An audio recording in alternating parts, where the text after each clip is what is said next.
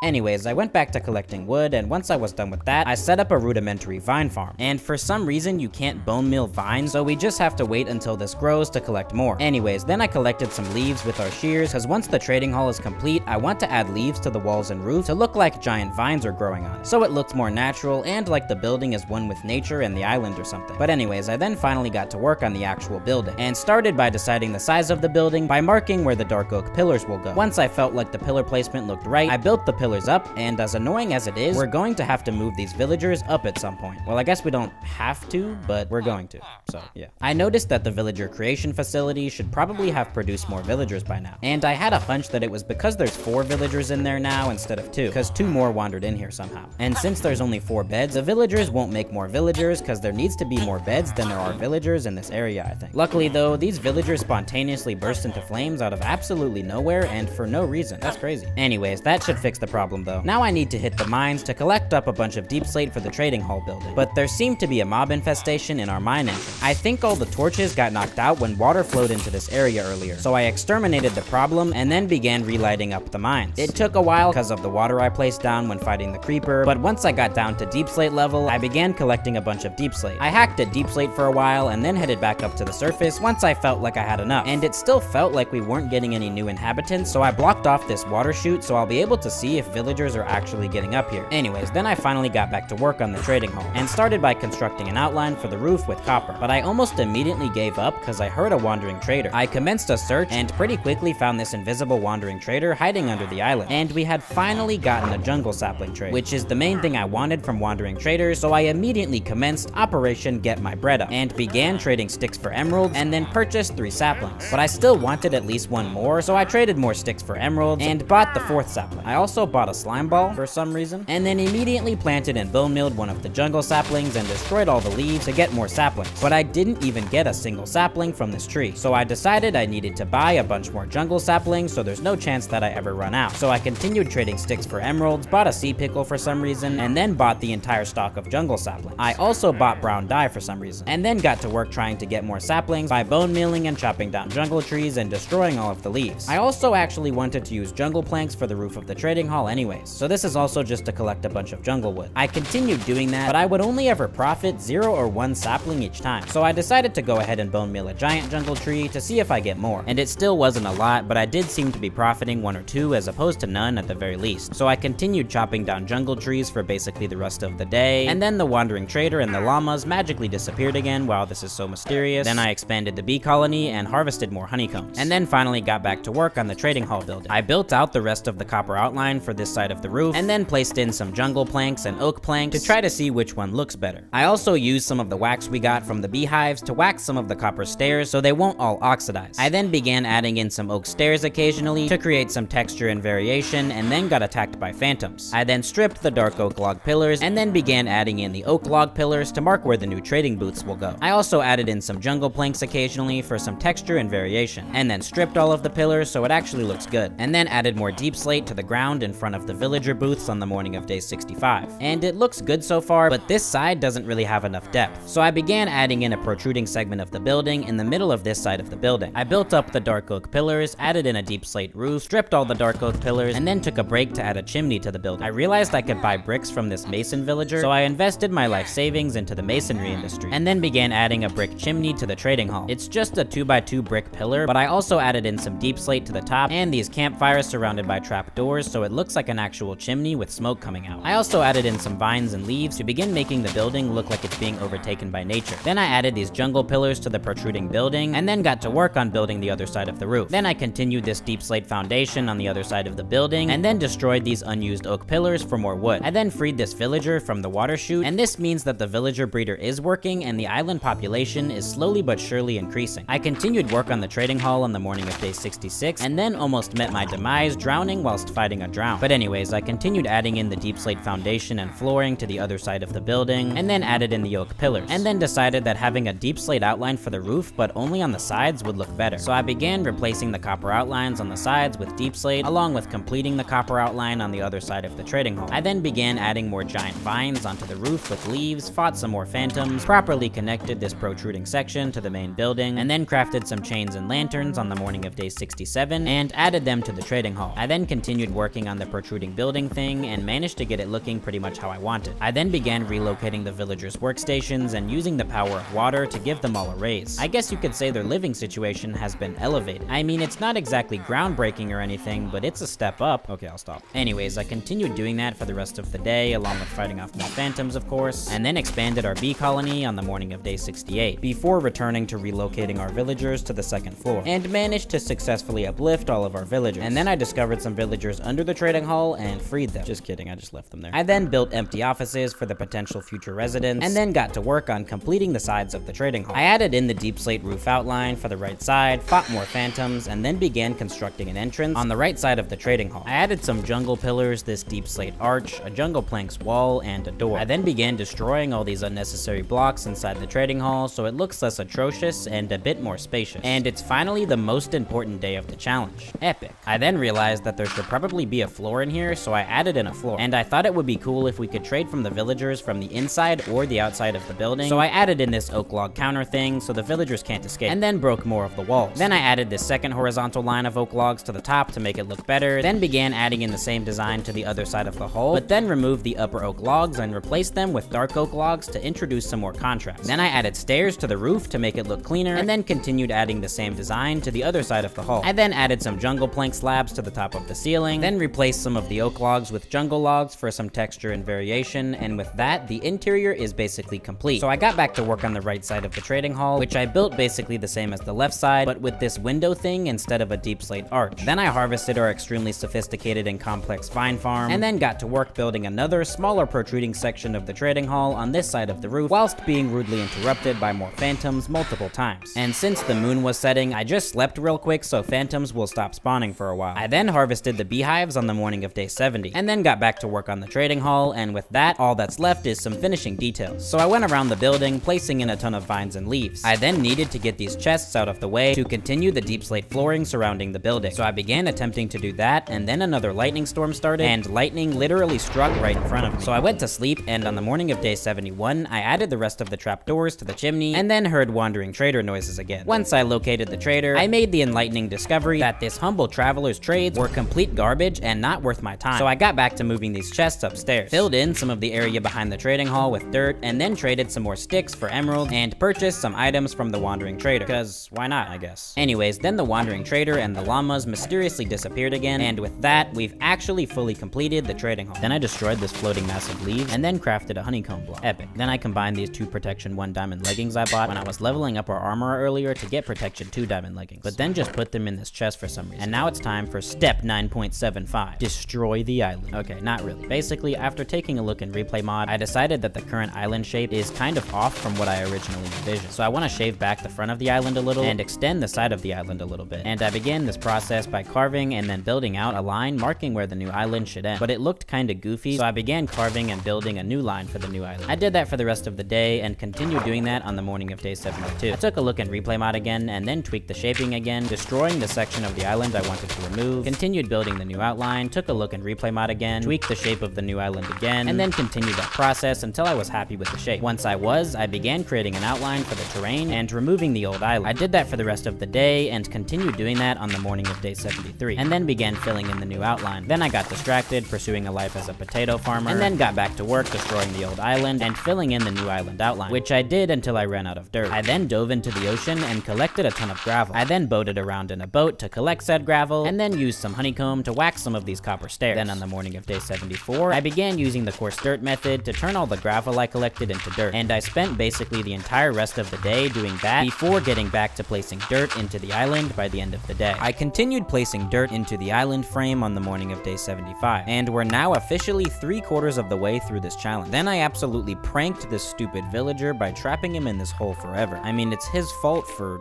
falling for it. Please laugh. Anyways, I kept losing brain cells placing in dirt, and then began on the next geographical feature of the island. I want to add in a waterfall leading to a river flowing right through the island, because I haven't done that before. But seriously, a river just adds a lot to this kind of base. So I began digging out a rough outline of the shape. This will also nicely split the village we build later on into multiple parts. I continued fixing up the shape and collecting dirt that fell into the ocean, and then began adding an artificial bed to the river. I continued doing that, assaulted some wet men, and I tried to make it relatively shallow so it feels like a river. I also got attacked by more phantoms, and then began placing water into the river on the morning of day 76. I didn't really finish the riverbed though, cause I'm too broke. Once I was about 70% done with that, I moved on to destroying the old wheat field because I'm physically incapable of finishing projects that I start. I began outlining where the new wheat field will go. I want it to sit diagonally to the river like this. I then began tilling the dirt and placing in water sources to hydrate the farmland. I then found this secret villager hangout under the island. This is insubordination and I will not accept it. Honestly, I'm only about 80% confident what insubordination means though, so I'll let this slide just this once. Okay, are you serious? Anyways, I went back to tilling the artificial land and then began placing in the seeds. I continued doing that as dawn broke on day 77 and then watched as the sun burnt my enemies. I continued placing in seeds until I got carpal tunnel and then placed in a bunch of composters over the water sources. Both so our idiot villagers don't get stuck in the water somehow, but also so they'll become farmers so they won't get stuck in the river somehow. Speaking of that, I tried and failed to retrieve my toolsmith villager from the depths of this ocean. I mean, it's a river, but that's clearly an ocean to villagers. Those 2 blocks you need to swim are just completely insurmountable. I get it, bro. Anyways, we still have some work to do on our goal of getting 100 villagers. Basically, we just need more beds so the villagers on our island will continue to produce more product. But getting 100 beds through string from our mob farm would take too long. I thought about trying to get sheep by leaving and coming back to the island over and over, but apparently that would take a few attempts most likely. So we need another strategy. Even if that estimate isn't accurate though, apparently there's such a thing as a shepherd villager, and they literally trade wool and beds. So we're gonna do that. You learn something new about Minecraft every day, I guess, even when it's literally your job. So I crafted a loom using some string we got from the mob farm earlier, and after trying to get a shepherd villager in a boat, I eventually managed to succeed. And this is actually the only first tier trade that is worth anything to us, because it's the only one that has an option other than trading wool, which we don't have any easy way of getting. So after realizing we were completely broke still, I traded with a local farmer and then used the profit to lock in the shepherd's trade. I was still broke though, so I began bridging out from the island to farm some jungle trees before being rudely interrupted by more phantoms and drowned again. But then I realized I was broke again. So that's like 3 times today I was reminded of that. So that's fun. But yeah, I didn't have any bone meal, so I headed up to the mob farm to get some more bones. I smacked mobs for the rest of the day, and then finally achieved the freediving world record, at the cost of breaking all the bones in my body, of course. Then on the precipice of day 78, don't look up the definition of that word, I definitely used it correctly in that sentence, I heard a strange noise coming from the basement. Well, other than the sound of our prisoners' cries for help, of course. It was a zombie villager. These guys are next too. Natural selection, I guess. It's their fault for being so stupid. Anyways, I bone milled a giant jungle tree and got to work mining the whole thing down. Then I scammed our local fletching villagers again and used the profit to begin leveling up our shepherd villager. It wasn't enough to get the bed trades though, so I demolished another jungle tree and then returned to a life of crime, scamming fletching villagers for more emeralds before returning to leveling up our shepherd, only to realize that he didn't have a bed trade, which should appear once he's a journeyman. So I forced a different villager to work a job he hates in order to benefit me, and began leveling him up. I then used the wool I got from leveling him up to make some beds. I then repeated the same process, demolishing jungle trees and scamming fletchers so I could buy a poop ton of beds and place them down, and continued that process for the rest of the day and on the morning of day 79, and managed to place down a slightly absurd amount of beds. I then cured the zombie villager, yeah, I definitely cured him, and then attempted to save these 2 poor souls from their own stupidity, but it was too hard so I gave up. I then began attempting to save these other villagers from their brainlessness, and it kinda worked, but I also gave up.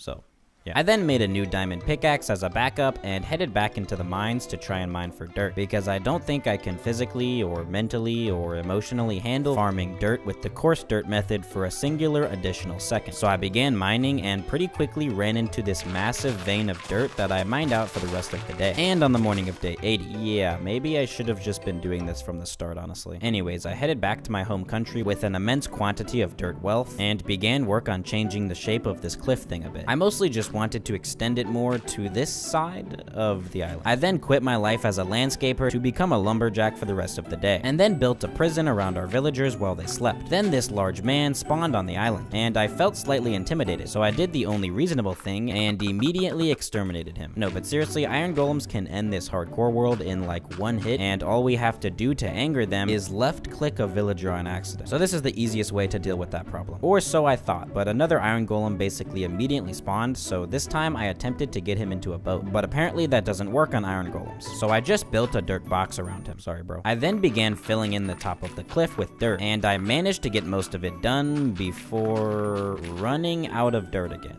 Bro. Anyways, then I moved all of the villagers' beds out of their prison to make way for their food supply. Then I hit the mines again to collect a ton of cobblestone to smelt into stone for the rest of the cliff thing. I did that for the rest of day 81 and then began smelting it all on the morning of day 82. Then I went back to mining for copper and more dirt, and I managed to find some and head back up to the surface. I then finally completed the top of the cliff thing, so we can get to work on the windmill thing I want to build here. I then gathered our stone profits and then got attacked by this wet fork man as I lit up our tree farm thing. But I sadly did not acquire a trident. I acquired more resources for the windmill mansion, but we were out of deep slate, so I headed into the mines again and began mining out a giant room at deep slate level. On the morning of day 83, I did that for like half of the day and managed to get a pretty decent amount of deep slate. I returned to our incomplete cliff and unloaded the profits we obtained underground. I then increased the security of our villager prison and then dove into the depths to mine up some copper from around our island. I swam around collecting a bunch of copper for the rest of the day, and on the morning of day 84, then finally got back to work chopping down jungle trees. I then bamboozled some more Fletchers so I could get some more tools, but mostly so I could get more beds. But the shepherd was even more broke than I was somehow, so I got him a new workstation to get his bread up. I then harvested a variety of trees and leaves for building materials for the rest of the day, and I slept at the end of the day to hopefully get rid of phantom spawns. On the morning of day 85, I pulverized more trees into cubic meters of sawdust. I began by materializing the outline whilst tweaking the size and shaping along the way. I'm starting with the house part of this half windmill, half residential building. So I built up some dark oak pillars, stripped the logs, and then began deliberating on the size and placement of the windmill's base. And my deliberation had concluded, so I began building up the windmill's base with stone. I then took a look in replay mod, and then began work on adding in a dark oak border to introduce some contrast to the build. I then decided on the placement of the pillars for the actual windmill building, and then began extending said pillars skywards, and then began placing in the walls and adding in more pillars with jungle wood and jungle logs on the morning of day 86. I then assembled some dark oak fences, and then went scuba diving to collect more aggregate, which I then used along with some white dye I crafted with bone meal to craft some concrete powder. I then turned said concrete into concrete using the power of hydration and excavation. I then began on actually adding the actual windmill sails, starting with adding in the wooden frames of the sails with dark oak fences. After deliberating on the sizing and shaping of the wooden outlines, I decided on a shape I liked and replicated it for the other three directions. I then began placing in the actual sails with concrete. How would this windmill function with literal cubic meters of concrete instead of cloth attached to the sails? Stop asking questions. Anyways, I matched the shape of the wooden frame and made sure to layer it to give the sail a 3D effect, so it looks like there's actually wind blowing into them. I then began adding in some trapdoors and stairs along the wooden frame to make it look better. Then on the morning of day 87, another iron golem spawned, and my masculinity once again felt threatened, so I trapped him in a box forever. Keep your friends close and your enemies in a cobblestone box and leave them to starve, right? I then began collecting dark oak wood so I could continue working on the windmill, and then decided to trap my shepherd villagers in a cobblestone box as well to decrease morale. I released the villager that didn't trade beds, but then the other villager escaped to follow his dreams or something. But unless this villager's dream is to trade me an infinite number of beds forever, they're never coming true, so I trapped him again. I then got back to work adding in the sails and the details to the sails with trapdoors and stairs. And I did a few too many water bucket clutches along the way. It's literally day 87, what is wrong with me? I continued working on that for a while, and also this is mildly absolutely terrifying to do at night because if a phantom spawns right now and knocks me off here, the last 87 days might have been for nothing. Anyways, I then realized that I had built one of the sail frames wrong, so I broke it down and rebuilt it. I continued working on the windmill sails, then bought an absurd quantity of beds from our shepherd and placed them down, and then escorted this trespasser off of my property on the morning of day 88, and then continued adding in details to the windmill sails and managed to basically complete it. And it looks pretty good, I think. I might want to make it a bit bigger at some point, but we'll see. So I began constructing the walls for the house with jungle wood, but I pretty quickly ran out of construction materials, so I chopped down another jungle tree and then got back to work placing in the walls. Once I was done with that, I began adding in the roof, starting with a deep slate and copper border, and then filling in the frame with jungle wood. I did that for the rest of the day and managed to complete the roof by the end of the day. Then on the morning of day 89, I began trying to add a window to the front of the house for some detail. I eventually landed on something I was happy with and then replaced the floor of the house with dark oak slabs and added in some copper doors. Then a thunderstorm started and I got scared, so I went to sleep. But seriously, why have so many thunderstorms started during this challenge? Anyways, on the morning of day 90, we only had 10 days left in this challenge. So after breaking my ankles, I added in the walls to the windmill building with jungle planks. I then stripped the dark oak log pillars of the windmill building and finished putting in the dark oak floor around the windmill building. I then built up a roof for the windmill with deep slate and then extended the front wall up to connect to the roof, and then added an entrance and a floor to the inside of the building. And with that, we're almost fully done with the windmill part of this building. So I began trying to add more detail to the front of the house part, and I just settled on this dark oak support beam, which I had to use dark oak planks instead of logs for part of because I'm broke. Anyways, then I finally began on actually connecting these two buildings, starting with building this connecting roof. I worked on that for the rest of the day and continued working on that and completed it on the morning of day 91. I didn't have enough materials to build the walls though, so I committed a healthy dose of deforestation and then built the walls. And it's time to fully complete step 9 by building the rest of the cliff. And then maybe one day we'll fill in the back of the island too, but who knows. But anyways, I began placing dirt into the island along the cliff side, starting at the top, bottom, and sides, and moving downwards, upwards, eastwards, westwards, skywards, and onwards. I also began destroying the parts of the island that were going to be covered up to collect more dirt. Fought another drowned and didn't get a trident, and continued filling in the cliffside, transitioning to using stone, andesite, and gravel as I got to the section above the river, which is where I want to put in a waterfall. I managed to mostly complete the cliffside by the end of the day, and then began filling in the bottom of the river with the rest of the dirt I had on the morning of day 92. I then fully completed filling in the cliffside, and then began adding in a pond that will lead to the river in front of the windmill house. I started by breaking out a pond shape leading to where I wanted the waterfall to begin, and then added in the floor of the pond with dirt, added in some more stone to the cliffside at the beginning of the waterfall, and then began adding in the water. Some of the water seemed unwilling to obey the laws of physics, so I began correcting its existence. And with that, we're basically done with the waterfall, and also basically done with this entire cliff area. So it's now finally time for step 10.75, the rest of the base. And we only have like 5 days to do this because we still need to explore trial chambers to collect the rest of the 1.21 blocks and items, which I'm having doubts is even possible at this point, but basically we need to speedrun this. So I began collecting building materials from around our base, then chopped down this jungle tree, and then put some of the building materials in this chest. And I want to start by adding a couple of docks to the island, both because I think it'll look cool and because they're insanely easy to build and will help to make our island look more prosperous than it actually is. So I built out this 3-block wide H shape supported by jungle logs with jungle planks, before deciding I didn't like it and beginning to destruct some of it. I then sniped this trespasser and then completed the dock on the morning of day 93. I then planted some saplings because we're gonna need a lot more wood to build the rest of the base. I then placed a 2x2 jungle tree, which will also hopefully make the island look a lot cooler, but I'm just placing the saplings because I'm out of bone meal. I also wasted some time terraforming this area behind the villager trading hall some more, placed in another 2x2 jungle tree, chopped down another giant jungle tree, chopped down a dark oak tree, and then the giant jungle tree I had placed had already grown, which is cool. I then began work on the first actual house for our island's residents. I began by placing in some dark oak pillars and jungle pillars, added in some jungle plank walls, and I can't afford glass, so the windows are essentially just going to be missing parts of the wall. Anyways, I then added in a deep slate roof and used some stairs and slabs to make the windows and ceiling of the house look marginally better. I then added in a dark oak door and then began pathing in a path that goes all the way through our base. Then on the morning of day 94, I absolutely materialized the bridge going over the river, properly connecting the two major halves of our base. I then continued the path some, but this iron golem was in the way, so I politely escorted him and his friend off the island. I lost the footage though, but that's definitely what happened. I then demolished their unoccupied prisons to make way for the industrial expansion of our island civilization. I also destroyed our villager prison to make way for more residential neighborhoods, apartment complexes, and shopping centers. I then began trying to remind all of these villagers that they aren't fish, but that's apparently more difficult than you'd think, so I did that until nightfall and still wasn't able to get all of the villagers out of the river. Bruh. Anyways, I went back to pathing in the path around the trading hall and river, river, and then constructed the second dock for the island, again with jungle planks, and connected it up to the rest of the path. I also placed down a few individual jungle saplings. I then destroyed and relocated all of the villagers' beds to make way for everything I want to build in this area. And I then began constructing the next house for the island, starting with jungle logs for the pillars, jungle wood for the walls, and then began on the outline of the roof with copper. I continued the outline of the roof on the morning of day 95, and then added in the floor and the entrance. I then had just enough copper to cheap out and use jungle planks to complete the roof. I then filled in the roof with jungle stairs, and then added in some windows to this humble abode. I then extended the path out to our new encampment. That word barely works in that sentence, so do me a favor and don't look that up ever even a single time for the rest of time. I then quickly chopped down a jungle tree, destroyed our extremely sophisticated vine farm, and then began deciding where the next habitation will reside. I decided it should go right here, so I began making room for our new real estate endeavor. I then began speedrunning the fastest time to build the same house I just built, world record, except this time I'm using deep slate for the roof. Definitely not because I ran out of copper and I don't have time to get more. Nope, it's just my artistic intuition or something. I don't know. Anyways, I completed the house in record time and then moved on to building a villager trading booth stand thing I want to add across from the trading hall. I started with this stairs and slabs table thing, and then added this roof supported by these fence posts, and then added these trapdoors for detail or something as dawn broke on day 96, and it looks passable. I then began work on a little well thing by the windmill house. I started by deciding on the size and placement, then built a foundation, and then added on a roof supported by these stone walls. That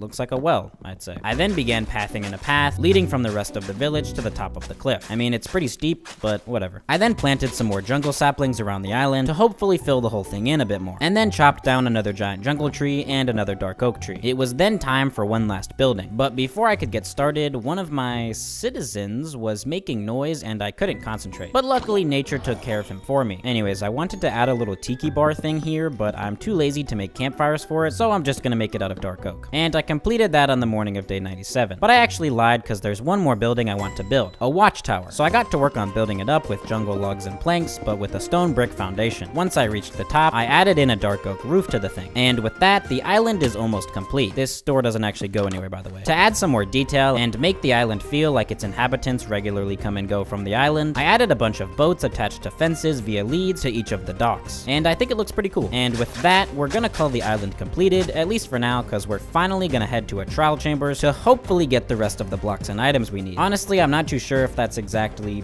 possible, but I'll try. So I prepared my inventory and then set out for our first major expedition from the island. Once I arrived on location, I dove into the depths and then ventured underground. I then began excavating a tunnel down to the trial chambers below, and once I saw tough bricks, I began searching for a good entrance point, and finally entered the trial chambers on the morning of day 98. All was pretty quiet upon my entrance to the facility. Anyways, I got some of the spawners to activate and began shooting the mobs from my hidey hole. I mean, if you think I'm risking this hardcore world on day 97 with my non-existent level of skill, you're mistaken. Also, breezes look absolutely insane with these shaders on. Anyways, breezes are pretty harmless, so I jumped into action to take them out up close. And I managed to get a trial key from the skeleton spawner, so I used it to unlock a vault, and we got the new disc and a wind charge. So not bad, I guess. But I trekked onwards into the rest of the trial chamber. I tried carefully making my way to and through this main hallway to gather up some loot, but I didn't really manage to find anything new. I did find this zombie spawner though, so that's cool. And after a bit of fruitless exploration, I decided to head back to where I entered.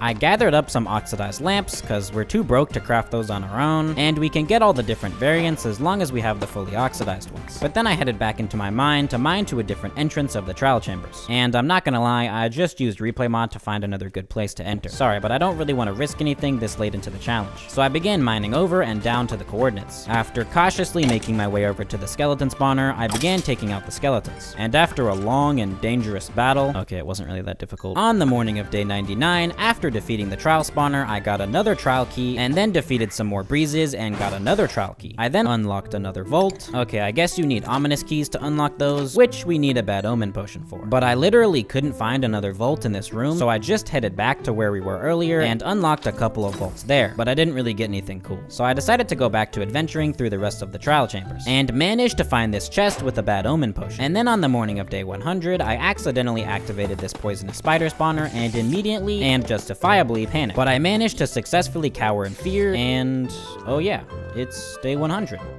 Cool. Unfortunately, we no longer have time to get the rest of the blocks and items. So yeah, maybe I was being a bit too ambitious with that goal. But we can still get some more of the copper blocks with the copper bulb we got. So after checking where I was in replay mod, I began mining to the ocean. Once I reached the ocean, I swam up to the surface and absolutely maneuvered my way back to the island, which by the way, looks pretty epic, I think. Even though we kinda had to rush last minute like we were cramming for a test or something, so there aren't as many details as I'd normally like. I then went beneath the island to collect the 1.21 blocks and items from earlier, and moved them to the surface. I then realized that I've made a fatal mistake. I literally can't believe I made the exact same mistake I made in the cave only video. But I forgot to get the fully oxidized versions of all the copper blocks from the trial chambers so I can get all the different variants. Yeah, I could go back to the trial chambers to get them, but honestly, I don't really want to. So I just placed all the copper blocks down in hope that somehow they'll all oxidize in the next half a day. That's not gonna happen, but at least I tried. Anyways, I got all the random variants of the copper bulb that I could, and then on day 101, I got some more random copper block variants, did some epic parkour using the wind charges we got, bone milled the island a bunch with the bones we got, broke all the villagers' beds, added some more finishing touches to the island, and then broke out all the copper blocks. Sorry, I think when I was recording, I thought this was day 100. So, my bad. Unfortunately, we didn't really fully accomplish most of our goals, but you know what? I don't even care. I'm still happy with the amount of stuff we were able to accomplish in these 100 days with nothing but a tiny island in the middle of an infinite ocean.